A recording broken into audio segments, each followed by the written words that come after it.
নমস্কার সবাইকে, কেমন আছো সবাই? আশা করছি সবাই অনেক ভালো আছো, সুস্থ আছো।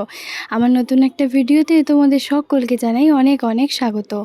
তো চলো বন্ধুরা, আজকে ব্লগটা দেখতে থাকো। আশা করছি ভীষণ তোমাদের সবার ভালো লাগবে। তো এই যে দেখো, সকালবেলা বাজার টাজার তোমার নিয়ে চলে এসেছে। আর আমিও কিন্তু স্নান ধান করা সমস্ত কিছু বাসি ঘরের কাজ সব কিছু করে নিয়েছি। তো এই যে দেখো, এদিকে তোমার সজনে ডাঁটা, তারপরে তোমার একটা বড় পেঁপে আর গাজর, গাজর ক্যাপসিকাম তো এগুলো তো কমন সব জিনিসই থাকবে। তো টুকটাক তোমার এই সমস্ত কিছু সবজিপাতি এগুলো নিয়ে এসছি। আর মাছটা আমি বেসিনে ওখানে তোমার ও ব্যাগটা রেখে দিয়েছে।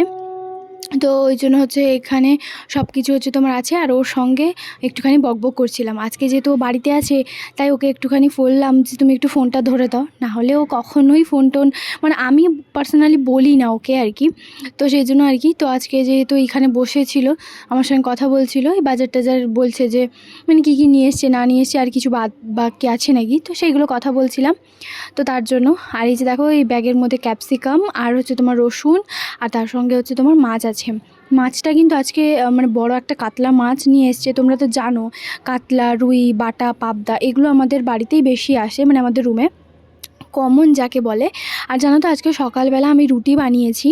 আর ওকে বলেছিলাম মিহিদানা নিয়ে আসতে, আর মিহিদানা দোকানে পাইনি বলে ও নিয়ে এসছে প্রায় 6টা না 8টা মতন মিষ্টি। আর এই যে দেখো, সকালবেলা রুটি করেছি, রুটিগুলো দেখো এত নরম, এত সফট হয়েছে। আর এই যে দেখো, এখানে মিষ্টি নিয়ে এসছে 2টো 4টা 6টা মিষ্টি নিয়ে এসছে, রসগোল্লা। আর আমি ওকে বললাম যে আমার রসগোল্লা খুব একটা পছন্দ নয়। বললো, আমি ভাবলাম যে হয়তো তুমি খাবে, ওই জন্য নিয়ে এলাম। আর এই যে দেখো, তারপর রুটি ওর জন্য আর আমার কিছুটা বের করে নিচ্ছি।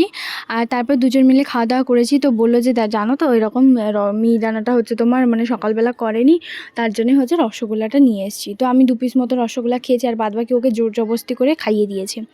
কারণ মিষ্টিটা আমরা দুজনই খুব একটা পছন্দ করি না বলতে পারো। তার মধ্যে তো রসগোল্লা তো দূরের কথা, আমি তো একদমই নয়। তো যাই হোক, খেয়েছি। আর মিষ্টি রস দিয়ে খেতে বেশ ভালো লাগে, তবে মিহিদানা দিয়ে রুটি বেশ পছন্দের। তো যাই হোক, এদিকে তারপরে ওইখানে সমস্ত কিছু ছড়ানো ছিটানো ছিল, রেখে দিয়েছিলাম বাজারের ব্যাগগুলো। তো তারপরে নিয়ে চলে এসেছি এখানে, যেখানে তোমার সমস্ত সবজিপাতি এগুলো যা যা থাকে আর কি। তো যাই হোক, এগুলো তোমার রেখে দিচ্ছি এক এক করে। আর আজকে সজনে ডাঁটা দেখতে পাচ্ছ কতটা পরিমাণে নিয়ে এসছে, 1 কেজি। কারণ ও না সজনে ডাঁটা খেতে ভীষণ ভালোবাসে, আর আমি তো অবশ্যই ভালোবাসি।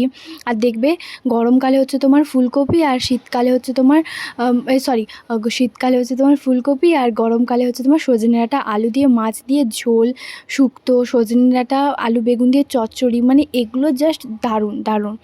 তবে আমার মনে হয় কি বলতো, যেই সিজনে যেটা ভালো লাগে অবশ্যই সেটা। তো যাই হোক, সজনে ডাঁটা দিয়ে ভাবছি ওই চচ্চড়ি মতন ওরকম কিছু বানাবো, আর ঝোলটাও বানাবো। আরও আমাকে বললো যে সজনে ডাঁটা আলু দিয়ে ভালো করে মাছের ঝোলটা করবে, আর একটু বেশি করেই তোমার সজনে ডাঁটা দেবে।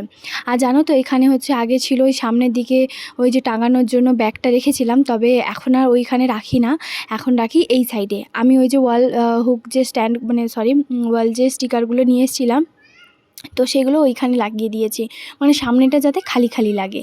তো যাই হোক, দুধটা দিয়ে গেছিলো, আমি দুধটাও তোমার নিয়ে নিলাম। এরপর বসাবো একটুখানি চা, যেহেতু সকালবেলা রুটি মিষ্টি এগুলো খেয়েছিলাম। আর এখন আমি ভাবছি যে আমি চাটা খাবো কি খাবো না এরকমটাই দোটানার মধ্যে আছি। তো যাই হোক, ও একটুখানি ঘরের মধ্যে আছে, আর এদিকে আমি রান্নাবান্নার জন্য তোড়জোড় শুরু করে দিয়েছি। রান্নাবান্না বলতে পারো, আজকে সজনে ডাঁটা আলু মাছ দিয়ে ঝোল করব, আর দেখা যাক কী করি। সবজিপাতি তো অনেক কিছুই তোমার নিয়ে এসছে। আর আজকে জানো তো 4 পিস মাছ নিয়ে এসছে, তো ভাজতেও আমার খুব একটা বেশি সময় লাগবে না। তবে কি বলো তো একটা কথা, আমি না ওই কম মাছ তোমার নিয়ে এলে আমার বেশ ভালো লাগে, ভাজতেও সময় লাগে না। নাহলে ওই 1 ঘন্টা ধরে মাছ ভাজরে আমার একটা কেন জানি না বিরক্তকর লাগে। আর মাছ ভাজতে যেহেতু বেশ অনেকটা পরিমাণে সময় লাগে, তেল গরম হবে, তারপরে এক এক করে সব মাছগুলো ছাড়বো। আর মায়েদের মতন এতটা আমি পারফেক্ট হয়ে যাইনি যে একসঙ্গে গোটা কয়েক তোমার মাছ দিয়ে দেবো আর কি। যতটা নয়, আস্তে আস্তে সমস্ত কাজবাজগুলো একটু একটু করে তোমার শিখছি এখনও পর্যন্ত। কারণ শেখার বয়স এখনও পর্যন্ত যায়নি, শেখা সারা জীবন তোমার শিখতে থাকবো। যাই হোক, যে যেটাভাবে যেমনভাবে মনে করো। আর এদিকে দেখো, দুধটা ভালো করে ছেঁকে নিয়েছি। আর দুধে কি বলো তো, একটুখানি না ছোটো ছোটো হয়তো কোনো কিছু থাকে আর কি, তো সেই জন্য ভালো করে ছেঁকে নেওয়াটাই ভালো। তো যাই হোক, এদিকে দেখো এই সব কিছু নুন হলুদ মাছ এগুলো সব মাখিয়ে নিয়েছি। আর ওইদিকে আমি মশলার জন্য টমেটো পেঁয়াজ এগুলো রেখেছি। আর সজনে ডাঁটা আলু দিয়ে মাছ দিয়ে ঝোল হলে আমার মনে হয় আর কিচ্ছু লাগবে না, তো আজকে হচ্ছে ভাবছি না এক কাপ চা খেয়েই নিই, কারণ মানে খাবো কি খাবো না সে দোটানার মধ্যে একটা পড়ছিলাম আর কি, যে খাবো কি খাবো না। না না, কেউ আমাকে মানা করেনি, মানে বিশেষ করে তোমাদের দাদাভাই কিছু বলেনি। আমি ভাবছিলাম যেহেতু মিষ্টি খেয়েছিলাম তো চায়ে তো একটুখানি চিনি দেবো, তো তার জন্যই ভাবছিলাম যে মানে খাবো কি খাবো না। তো যাই হোক, একদিকে বসিয়ে দিয়েছি চায়ের জন্য দুধটা, আর চা পাতা এগুলো সমস্ত কিছু হচ্ছে তোমার দিয়ে দিয়েছি। আর এরপর হচ্ছে তোমার কি করব বলো তো, এক সাইডে হচ্ছে তোমার ওই দুধটাও বসিয়ে দিয়েছি, তারপর বাদবাকি রান্নাবান্নাগুলো করব। মানে রান্নাবান্না এখনও পর্যন্ত যদিও বা শুরু করিনি, শুরু করব একটু পরে। আর এই যে দেখো, এখানে হচ্ছে তোমার একটা মতো এলাচ হচ্ছে এখানে রাখি, দারচিনি বা এলাচ এই যে কন্টেনারগুলো হয় না, তো সেগুলো আমি কখনো ফেলি না। ওখানে কি বলতো, ওই ছোটো ছোটো যে কন্টেনারগুলো এক দুটো রেখে দিই। তো সেগুলোতে কি করি, হাতের কাছে হয়তো যেহেতু অনেকগুলো এলাচ নিয়ে আসি, তো ওই ছোটো ছোটো কন্টেনারগুলোতে রেখে দিই, সুবিধা হয়। আচ্ছা, একটা কথা বলো তো, এখন আমার রান্নাঘরটা কেমন লাগছে অবশ্যই কিন্তু কমেন্ট করে জানিও।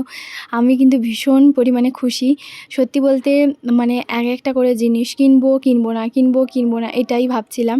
এই ওয়াল হুকগুলো আমি তোমাদের দাদাভাইকে কতবার বলেছি, ও খুঁজেই পায়নি। তারপর পরে হচ্ছে তোমার ভাবিও বললো যে না না, সত্যিই পাইনি। তো বেচারাকে আমি সত্যিই মানে খারাপ ভেবেছিলাম, আমি বললাম ও নিয়ে আসেনি ইচ্ছে করে। কারণ ভাবি হচ্ছে আমার এই ওয়াল হুকগুলো মানে দেখার পর না, ভাবি বলে আমারও হচ্ছে তোমার অর্ডার করে দাও। তো আমিও ভাবির ঘরে হচ্ছে তোমার অর্ডার করে দিয়েছি, অর্ডারটা চলেও এসেছে। আর ওরা এইভাবে লাগায়নি, ওরা ওই ঠাকুরের জন্য, ঠাকুর টাঙানোর জন্য এরকম যে হয় যে ফ্রেমগুলো হয় না, সেইগুলো লাগাবে। আর বাদবাকিগুলো ওই কী করবে না করবে সেটা ওদের ব্যাপার, যাই হোক। তো আমার দেখে এইভাবে বললো যে হ্যাঁ, তুমি কিন্তু খুব সুন্দর সুন্দর আইডিয়াগুলো মানে করো, বেশ ভালোই লাগে, মানে তোমার আইডিয়াগুলো না জাস্ট দারুণ লাগে, তুমি বেশ দেখো। তো যাই হোক, এদিকে দেখো চাটাও আমার প্রায় হয়ে গেছে, এখন বসে আরামসে চা খাবো। তারপরে ভাতের জন্য হচ্ছে তোমার হাঁড়িটাতে জলও দিয়ে দিয়েছি, কারণ গ্যাসটা কী বলতো এখন তো বন্ধ করব না, এই তো সবে শুরু রান্নাবান্না। তো আমার গ্যাস হচ্ছে তোমার এইভাবে হচ্ছে আমি রান্না করি, মানে চাটা যেহেতু হয়ে গেছে, এরপর হচ্ছে তোমার ফট করে কি বলো তো, গ্যাসের হাঁড়িটা বসিয়ে দেবো। তাতে কি হবে, জলটা যেহেতু ভাতের জন্য গরম বেশ হতে একটুখানি সময় লাগবে, ততক্ষণে আমার চা খাওয়াটা হয়ে যাবে। তো শীতকাল নয় যে চাটা গরম হতে দেরি লাগবে, তো গরমকালে তো জানোই তো। আর একটুখানি কি বলতো, রুটি বা মুড়ি খাওয়ার পর না 10টার সময়, মানে 10টার দিকে দুধটা দিয়ে যায়, আগে দিয়ে যাবে না কিন্তু 10 মিনিট লেট হয়তো হবে, কিন্তু দিয়ে যায়। তো যাই হোক, আমি কিন্তু তোমাদের সঙ্গে সেরকম রান্নাবান্না কোনো কিছুই ভিডিও শেয়ার করতে পারিনি। আর এখন যাচ্ছি নিচে। নিচে কেন যাচ্ছি বলো তো, নিচে যাচ্ছি হচ্ছে তোমার ভুট্টাওয়ালা এসছে, তো ভুট্টা নেব। আর আমি আর ভাবি, মানে ভাবিকে প্রথমে ডাক দিলাম, তো ভাবি এখন আসবে না, কারণ ভাবি রান্নাবান্নাতে ব্যস্ত আছে। তাই আন্টিকে হচ্ছে তোমার বললাম, তো আমি আর আন্টি দুজন মিলে এখন এসেছি ভুট্টা নিতে। এই সিজনে ভুট্টা যে কতবার খেয়েছি আর খাচ্ছিও, মানে এখনও চলছে আমাদের খাওয়া, সে বলে বোঝাতে পারবো না। ওরা যখন নেয় তখন আমাদেরকে ডাক দেয়, আমরা যখন নিই ওনাদেরকে ডাক দিই, এরকমটাই হয়। তো আঙ্কেলজিও হচ্ছে বাইরে দাঁড়িয়ে আছে, আর আঙ্কেলজি বলছে যে আমরা বিহারিরা একটু ভুট্টাটা বেশি পছন্দ করি। না না, ওরকম কোনো ব্যাপার নয়, বিহারিরাই যে শুধু মানে ভুট্টা পছন্দ করে ওরকমটা নয়, আমরাও কিন্তু বেশ পছন্দ করি। আমার মতন কে কে এরকম ভুট্টা পছন্দ করো জানিও। আমি তো মেলা পর্বতে গেলে মানে ভুট্টা যদি দেখতে পাই, মানে ফুচকা ছেড়েও, মানে যদি অপশান থাকে তাহলে অবশ্যই আমি ভুট্টা খাবো, মানে এতটা পছন্দ করি। একসঙ্গে তো আমি দুটো করে খাই, তবে বর আজকে বললো যে খাবে না, তো আমি ভাবছি তাহলে আমার জন্য একটাই নেব, মানে ওই 500ই হয়েছে, একটা 500 গ্রাম। আর যেহেতু ভাবিদের ঘরে অনেকের লোক, মানে 6জন মতন, তো ওদের ঘরে কী বলো তো 2 কেজি মতন হচ্ছে তোমার নেয়। তো যাই হোক, সেজন্য ওদের ঘরে একটু বেশি নিচ্ছে। আর ভালো করে কি বলো তো, আন্টি একটু দেখে দেখে নিচ্ছে। আর আমার যেহেতু একটা আমি নেব, মানে 500 গ্রাম হয়েছে একটা আর কি, তো সেই জন্য আমি আর অত দেখছি না, আমি বললাম যাই হোক একটা দিয়ে দাও। আর এই লোকটা না এত বকবক করে, তোমাদেরকে কি আর বলবো, মানে সামান্য কথাতে এত বেশি বকবক বকবক বকবক করছে, মানে কোনো লজিক নেই, কোনো কথা বলার কোনো ভিত্তি নেই, মানে অদ্ভুত অদ্ভুত অদ্ভুত অদ্ভুত অদ্ভুত ততক্ষণ থেকে বকবক করছে। আমার এত বিরক্ত লাগছে, শেষ পর্যন্ত আমি বলছি তুমি তাড়াতাড়ি দিয়ে আমাকেও হচ্ছে তোমার দাও, আরও সামনে একজন নেবে। মানে অতিরিক্ত মানুষ বলে না, বাচাল বকার মতন হচ্ছে তোমার কথাবার্তাগুলো বলে, ঠিক ওরকম। তো আমি বললাম, আমাকে আবার দিয়ে দিচ্ছে 1.5 কেজি মতো। আমি বললাম ওনাকে যে 500 গ্রাম বা 1 কেজি মতন আমাকে দাও, আবার দিয়ে দিচ্ছে 1.5 কেজি, মানে এরকমটাই। ওনারা হচ্ছে তোমার নেবে আলাদা, আমি নেব আলাদা, সব গোলমাল করে দিচ্ছে। মানে ওই লোকটা না দেখছি কারোর কথা খুব একটা শুনছে না, নিজের মতন করে বেশি বেশি বেশি করে কথা বলে যাচ্ছে। আমার ওই জন্য খুব একটা ভালো লাগে না, ওই জন্য আমি নিচে আসি না। মানে দোকানদার যখন আসে আমার ভালো লাগে না, বেশি বক বক করে যারা হচ্ছে তোমার বেশি কথা বলে আমার একদম পছন্দ হয় না। দোকানদার যেটা নর্মাল যেটা চাইছি সেটাই দাও, ঠিক আছে, এক দুটো কথা হয়তো বলে এক্সট্রা, কারণ ওনার বিক্রির জন্য, কিন্তু আমরা তো নিচ্ছি। এক্সট্রা যদি কথা বলে না আমার সত্যি মাথা গরম হয়ে যায়, বিরক্ত লাগে। তা আমি দাঁড়িয়েছিলাম এখানে। তো তারপরে আমি আরামসে আমি ভাবছি যে এরা নিক, তারপরে হচ্ছে আমি নেব। তো যাই হোক, যেহেতু আমি অল্পই নেব, আর আন্টি একদম ভালো করে হচ্ছে তোমার নিখুঁত করে দেখছে একদম ঠিকঠাকভাবে পুরো আছে কি না। মানে অনেক সময় কি হয়, সামনের দিকে থাকে না, উনি একবার 1 কেজি দিচ্ছেন, একবার 1.5 কেজি দিচ্ছেন, একবার 2 কেজি দিচ্ছেন। আন্টি এসে প্রথমে বলেছিল 1 কেজি নেবে, তারপরে বলল যে 2 কেজি নেবে। তো এটা একটু গন্ডগোল হয়েছে। হলেও তারপরে কোনো কথা আমি না লাস্টে না, মানে ওদের কথার মধ্যে আমি আর ঢুকলাম না। আমি পুরো হচ্ছে তোমার এড়িয়ে গেছি, জাস্ট দাঁড়িয়েছিলাম। উনি যে কী বলছেন, কী করছেন আমি নিজেও কিছু বুঝতেও পারছি না। শুধুমাত্র দাঁড়িয়েছিলাম আর কিচ্ছু বলিনি। তো যাই হোক, এরকম হচ্ছে মানে অনেক দিন পর প্রায় বলতে পারো নিচে এসেছি। আর তোমাদের দাদাভাই 2-3 বার মতো নিয়ে এসেছিলো। একবার প্রথমবার মানে প্রথম যখন হচ্ছে তোমার বাজারে ভুট্টা ওঠে তখন নিয়ে এসেছিলো। তখনগুলো ওইগুলো তো ভীষণ বড় বড়, আর ওইগুলো এক একটা 15 টাকা 20 টাকা করে নিয়েছিল। তারপরে ওকে যেই আমি বলেছি সামনে তো 1 দিন ছাড় 2 দিন ছাড় 3 দিন ছাড় করে হচ্ছে তোমার ভুট্টা দিতে আসে, মানে বিক্রি করতে আসে, তাহলে আমি এখান থেকেই নিয়ে নেব। কারণ ও চাটটা বেশি পছন্দ করে, আর আমি একটুখানি এই মানে পোড়াটা যেটা হয় আর কি সেটা বেশি পছন্দ করি। তবে আজকে বলল যে না না আমি খাবো না, তুমি টাকা নিয়ে যাও, তুমি নিয়ে এসো। কারণ আমার বেশ পছন্দ হয়, মানে আমি ভীষণ ভালোবাসি আর কি। তো যাই হোক, এই যে দেখো আমার হচ্ছে তারপরে একটাই হচ্ছে তোমার দিচ্ছে, আর বলছে যে এটাই হচ্ছে তোমার 500 হচ্ছে। তো সেই জন্য হচ্ছে তোমার নিলাম। আর তো চলো এখন হচ্ছে তোমার যাই, এরপর হচ্ছে তোমার উপরে যাব। তো তারপর বিকেলবেলা ভুট্টা টুট্টা খেয়েছিলাম, আর ও একটুখানি গেছিলো মলে, আমাকেও ডেকেছিল। আমি বললাম না না আমি শুধু মুধু এরকম যাব না, আমার ভালো লাগে না, জানোই তো বাইরে খুব একটা বেরোতে, তার মধ্যে এত গরমের জন্য আমার ইচ্ছেও করলো না।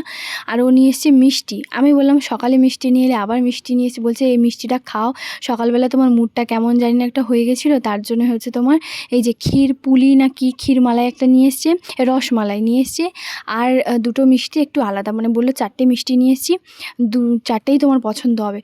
তো যাই হোক, সেই জন্য এখানে নিয়ে এসে আর পার্লেজি আর কেক বাউলি, ও যখনই যায় মানে যখনই মলে যায় ও আমার জন্য পার্লেজি এগুলো তোমার নিয়ে আসেই।